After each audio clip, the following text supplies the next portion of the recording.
A tree which was blown down by the wind at Sutton Road, Barnby Dun, on October 2, 2017, published 15:45 Monday 02 October 2017. The tree fell down on Sutton Road, Barnby Dun, at around midday today, and fell across the road, blocking to traffic.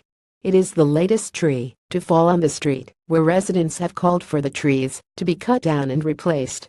Resident Mick Graham said he first called for action 2 years ago, and since then there has been a survey of residents' views on the issue, and a letter informing them of the residents. He understands the plan to take them down and replace them with fewer, newly planted trees. He said, "We're still waiting to know when they're coming out," he said. "It is getting on for 2 years since I first started complaining about it, and it is the fourth that has fallen down since then. I think they should be removed before the onset of winter. We shouldn't have to suffer another winter in fear of trees falling on someone or something." Merge accounts custom true.